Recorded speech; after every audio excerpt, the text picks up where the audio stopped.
So last time around, the first 100 days were very busy. We saw 24 executive orders, 20 presidential proclamations and 28 bills enacted within those first 100 days. 12 of those bills rolled back regulations that were brought in the last few months of the Obama administration. So yes, I expect it to be a very busy 100 days. What are going to be his priorities? I think he'll be focused on tax cuts. So he made a number of tax cuts in his previous presidency that are actually due to expire this year.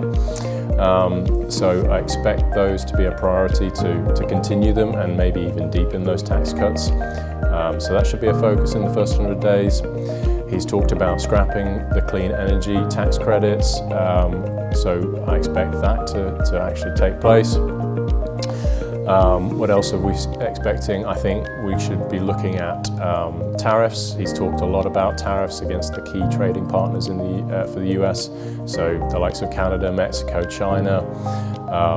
So I do expect those tariffs to be implemented. Last time around it wasn't just rhetoric, those were implemented, and I expect that to be the case this time. It may well be a negotiating tool going forward, and they may then be pared back, but I do think they'll get implemented early on. Foreign policy is also likely to be a key priority.